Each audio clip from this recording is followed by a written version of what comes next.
नमस्कार।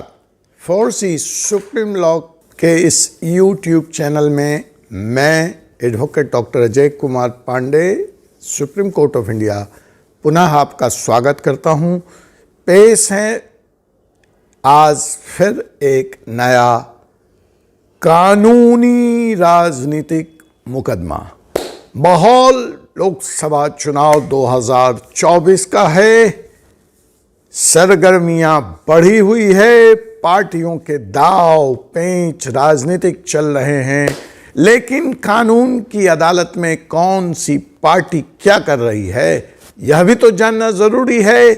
और इस लड़ाई में, लोकसभा के इस पवित्र त्यौहार में, लोकतंत्र के इस त्यौहार में कानून किस तरह से किस पार्टी के साथ खड़ा नजर आता है या किस पार्टी के लिए चैलेंज देकर नजर आता है, इसी की बात आज हम करेंगे। कल के अपने एपिसोड में हमने आप बनाम Satyendra Jain, liquor scam, PMLA, ED और सीबीआई की बात की थी। याद कीजिए, क्या आपने कल से आज तक जब सत्येंद्र जैन का मुकदमा अग्रिम जमानत या रेगुलर जमानत का कल सुप्रीम कोर्ट ने रद्द किया, तो आपने किसी कांग्रेसी, किसी विपक्ष के नेता या आपके नेता को टिप्पणी करते देखी? क्या किसी ने कहा कि सुप्रीम कोर्ट का फैसला सही है? याद कीजिए, कुछ दिन पहले यही नेता चिल्ला चिल्ला कर, गला फाड़ फाड़ कर चंडीगढ़ मेयर के चुनाव में जो सुप्रीम कोर्ट का फैसला आया था उस पर किस तरह से थालियां पीट रहे थे। मेरा कहने का मतलब है कि जब फैसला इनके पक्ष में आ जाए तो सुप्रीम कोर्ट और न्यायपालिका ईमानदार है। जब फैसला इनके खिलाफ चला जाए तो लोकतंत्र की हत्या है। मोदी जी ने सब पे कब्जा कर लिया है, लोकतंत्र पे हमला है। आप कहेंगे वकील साहब आप राजनीतिक बयान दे रहे हैं। नहीं, होल्ड डाउन। अगर आप कांग्रेस और आपके भी समर्थक हैं तो यह कानूनी चैनल है, यहां मैं कानून की बात करता हूं। मैं राजनीतिक बयान बिल्कुल नहीं दे रहा हूं। मैं आज का जो केस लेकर आया हूं उसमें कांग्रेस के वकील ने इसे लोकतंत्र पे हमला बताया है। तो कानून की एक ऐसी जंग है कोर्ट में जहां बहस कानून पर नहीं होती, राजनीति को लाया जाता है। और फिर आप कहते हैं मोदी जी सब गड़बड़ कर रहे हैं, मोदी जी ईडी और सीबीआई के सहारे चुनाव लड़ रहे हैं। अरे मत लड़िए आप चुनाव। हाँ, यह भी बात मैं नहीं कह रहा हूं, कोर्ट में खुद इसके वकील ने कहा है कि कांग्रेस की स्थिति चुनाव लड़ने लायक है ही नहीं 2024 में। तो क्या यह माना जाए कि कांग्रेस 2024 का चुनाव में उतरने से पूर्व हार गई है? यह इसका अंत है? तो आइए हम समझते हैं इस मुकदमे के जरिए। अगर आपने अब तक हमारे चैनल को सब्सक्राइब नहीं किया है तो सर्वप्रथम आप हमारे चैनल को सब्सक्राइब कर लें, बेल नोटिफिकेशन बटन को भी दबा लें ताकि आपको ताज़ा तरीन एपिसोड और अपडेट्स की जानकारी मिलती रहे। कमेंट के माध्यम से अपने विचार, भले ही आप मुझसे असहमत हों, मुझ तक जरूर पहुंचाएं। इसको शेयर भी करें और अपने दोस्तों, घर और परिवार की भी राजनीतिक और कानूनी जानकारी बढ़ाएं। तो जी हाँ जनाब, आज का यह जो मुकदमा है जिसमें मैंने 2 गंभीर आरोप शुरू में लगाए हैं। जो लोग देर से जुड़े हैं थोड़ा चैनल को पीछे जाकर देखना शुरू करें, आपको बात समझ में आएगी। 2 बड़े गंभीर आरोप तथ्यों के आधार पर मैं लगा रहा हूं। एक तरफ कांग्रेस कह रही है कि 2024 का चुनाव लड़ने की ताकत, कुव्वत उसमें नहीं बची है। तो क्या यह माना जाए कि राहुल गांधी जो आज बंबई में महारैली कर रहे हैं, जहां अखिलेश यादव जाने से मना कर चुके हैं, जयंत चौधरी पहले ही बीजेपी के पाले में आ चुके हैं, नीतीश कुमार पहले ही बीजेपी के पाले में आ चुके हैं, केजरीवाल अपना अलग राग, अपनी डफली बजाकर पंजाब में चल रहे हैं, दिल्ली का क्या हाल है आप बखूबी जानते हैं। तो क्या यह सिर्फ INDI गठबंधन का अंत है? क्या यह कांग्रेस का अंत है? क्या इसको 2024 के चुनाव में मोदी जी के नारे अब की बार 400 पार का मुहर समझा जाए? आइए समझते हैं मुकदमों के आधार पर जो दिल्ली की अदालतों में कांग्रेस लड़ रही है। यूं तो कांग्रेस के ऊपर केसों का सिलसिला है, बेइंतहा सिलसिला है। उनकी बात हम फिर कभी करेंगे। हम बात करेंगे भी इलेक्टोरल बॉन्ड की, और हम बताएंगे कि इसमें असली साजिशकर्ता कौन है। इंतजार कीजिए हमारे एपिसोड का। लेकिन आज का यह मुकदमा एक इनकम टैक्स मैटर से जुड़ा है। जी हां, इनकम टैक्स और कांग्रेस। हुआ ऐसा, इसकी भी एक पृष्ठभूमि है। मैं बताऊंगा कि पहले पार्टियों के इनकम्स टैक्सेबल नहीं होते थे, तो रिप्रेजेंटेशंस ऑफ पीपल एक्ट 1951 में एक अमेंडमेंट लाया गया, जहां पार्टियों के ऊपर भी इनकम टैक्स और वेल्थ टैक्स लगाया गया। क्या हुआ, उसकी पृष्ठभूमि क्या थी, इसकी चर्चा फिर कभी किसी और एपिसोड में। लेकिन फिलहाल आज कांग्रेस के ऊपर इनकम टैक्स डिपार्टमेंट ने इनके द्वारा फाइल किए हुए बैलेंस शीट को आधार बनाते हुए असेसमेंट करके 100 करोड़ का नोटिस निकाला against the income of more than ₹199 crore. Assessing officer had raised the demand for more than ₹100 crore for the assessment year 18-19. यह केस ध्यान कर लीजिएगा पुराना है। फिर मत कहिएगा मोदी जी ने लगा दिया कांग्रेस के पीछे इनकम टैक्स को। यह मोदी जी के पहले दरमियान की बात हो रही है। यह नोटिस, यह केस 18-19 का है। So assessing officer had raised the demand for more than ₹100 crore for the assessment year 18-19 when income was assessed to be more than ₹199 crore. होता है, इंडिविजुअल के असेसमेंट भी होते हैं, कंपनियों के भी होते हैं, पार्टीज के भी होते हैं, एनजीओ के भी होते हैं। जब आपको ऐसी नोटिस मिलती है तो आपको कार्रवाई क्या करनी चाहिए? आप क्या कार्रवाई करते हैं? आप इस नोटिस का जवाब देते हैं।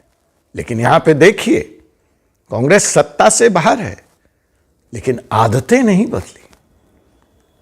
कांग्रेस 18-19 का ये मसला है। मोदी जी का भी प्रथम दौर है, अभी 19 का चुनाव नहीं हुआ है। कांग्रेस मुगालते में जी रही है। ओह, नोटिस फाड़ो, फाड़ने के उस्ताद हैं वो, आप जानते हैं। फाड़ो, फेंको। 19 में तो हम आ रहे हैं। तो ये जो हम आने की खुशफहमी थी, राफेल पे गाली दिया जा रहा था, सर्जिकल स्ट्राइक के जवाब और प्रमाण मांगे जा रहे थे, राहुल गांधी अति उत्साह में थे, बैलून फुला हुआ था, गैस फड़ा हुआ था, और नेता लोग भी उछल कूद मचा रहे थे, तो नोटिस गई चूल्हे भाड़ में। फेंक दिया नोटिस उठाकर। इस इन्वेस्टिगेशन को, इस नोटिस को कांग्रेस ने ज्वाइन ही नहीं किया। अब मामला आगे बढ़ता है। इनकम टैक्स डिपार्टमेंट ने इनसे कहा कि भाई अगर आप इसको कंटेस्ट नहीं कर रहे हो तो एक काम करो, 20 करोड़ रुपया फिलहाल जमा कर दो और देखो आगे किस्तों में पैसा दोगे, क्या करोगे, कैसे करोगे, कंटेस्ट करोगे। कांग्रेस ने तब भी बातों को नहीं सुना। क्यों? क्योंकि सत्ता में आ रहे थे 2019 में। उस अफसर की जिसने यह हिमाकत की थी ये नोटिस देने की, उसकी खैर नहीं होगी। तो जी जनाब, इन्होंने 20 करोड़ रुपया भी जमा नहीं किया। परिणाम स्वरूप जो इनकम टैक्स एक्ट है, जो लॉ है, वो कहता है कि अगर आपको इनकम टैक्स डिपार्टमेंट ने जो मिनिमम अमाउंट डिपॉजिट करने को कहा है असेसमेंट के बाद, वो अगर आप डिपॉजिट नहीं करते हैं उस दिए गए समय पर, तो पूरी की पूरी रकम रिकवरेबल हो जाती है। दिस इज कानून, दिस इज एक्ट। बड़े बड़े वकील हैं कांग्रेस में।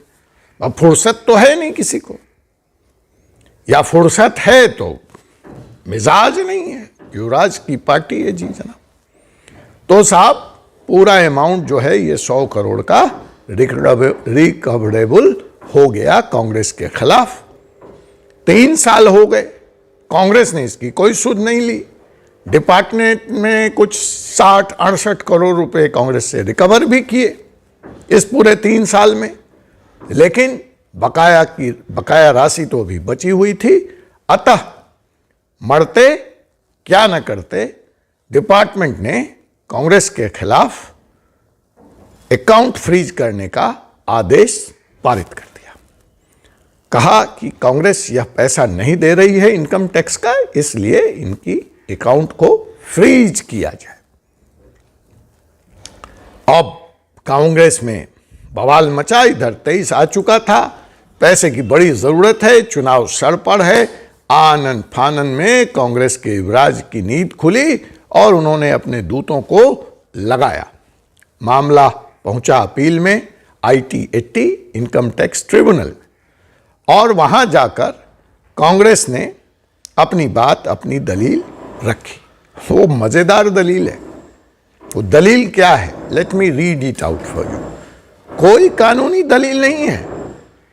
कानून की लड़ाई भी ये राजनीतिक बयानबाजी से जीतना चाहते हैं, जो इनके मीडिया पैनलिस्ट हर शाम में टीवी चैनल पर करते हैं, जो राहुल गांधी हर चुनाव हार जाने के बाद EVM पे अपना ठीकरा फोड़ते हैं।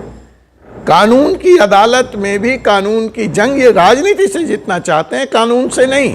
तो देखिए इनके वकील ने IT-80 में क्या आरोप लगाया और क्या कहा अपनी सफाई में।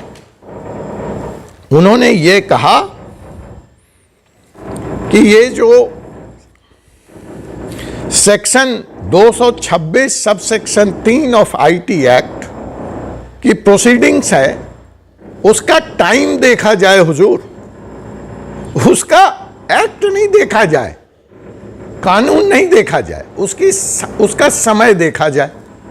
तो समय यह है कि फरवरी 13 को हमें यह कहा जा रहा है पे करने को, जबकि लोकसभा के चुनाव हमारे सर पे हैं। तो हमारी जो पार्टी है, अगर यह 100 करोड़ रुपए इनकम टैक्स को दे देगी तो हमारे पास चुनाव लड़ने के लिए कोई पैसा नहीं बचेगा, इसलिए हमको इसमें छूट दी जाए। अब आप सब समझदार हैं, सुधी दर्शक हैं, उस हिसाब से तो हर कॉरपोरेट हाउस, हर व्यक्ति के अपने अपने काम होते हैं। क्या उसके आधार पर वह इनकम टैक्स में छूट की मांग कर सकता है, वो भी 3 साल बाद चुप रहने के? किसी तरह की रियायत की मांग कर सकता है? तो ये तर्क था कांग्रेस के वकील साहब का, कांग्रेस के वकील का। IT-80 में जो प्रोसीडिंग्स इनके खिलाफ section 226 sub section 3 of income tax act में चल रहा था। जवाब में ट्रिब्यूनल ने क्या कहा? सबसे पहले तो इनकी अपील को खारिज कर दिया और यह कहा, we do not find that the recovery notice under section 226 sub section 3 of the act issued by the assessing officer on February 13, 2024 is lacking in bona fide। उन्होंने कहा कि हम कानूनी तौर पर इस नोटिस में कोई भी त्रुटि नहीं पाते हैं, अतः we do not find any reason to intervene in this matter. इसलिए हम इस मामले में किसी भी तरह के हस्तक्षेप से इनकार करते हैं। मसलन या तो पैसे दो या तुम्हारा अकाउंट फ्रीज रहेगा। ये IT-80 का ऑर्डर था, लेकिन कांग्रेस कहां ऑर्डर मांगने वाली? लोकतंत्र है जनाब, अधिकार है। तो कांग्रेस IT-80 के इस ऑर्डर के खिलाफ कहां पहुंचती है? Delhi high court. Delhi high court में उनके और बड़े वकील पेश होते हैं, लेकिन अंदाज वही है, कुछ नहीं बदलता है। कोई कानूनी तीर नहीं है तर्क में, कोई कानूनी तर्क नहीं है। तर्क क्या है? देखिए हाई कोर्ट में उनकी प्लीडिंग्स क्या है कांग्रेस की। वो ये कहते हैं कि लोकसभा का चुनाव सर पर है, उस वक्त इस तरह की नोटिस दिए जाने के 3 मतलब हैं। पहला मतलब, कांग्रेस पूरी तरह से मित्र पराये हो जाएगी, खुद स्वीकार कर रहे हैं अपनी हार। दूसरा, यह लोकतंत्र पर हमला है। हमसे टैक्स की रकम 3 साल बाद मांगना लोकतंत्र पर हमला है।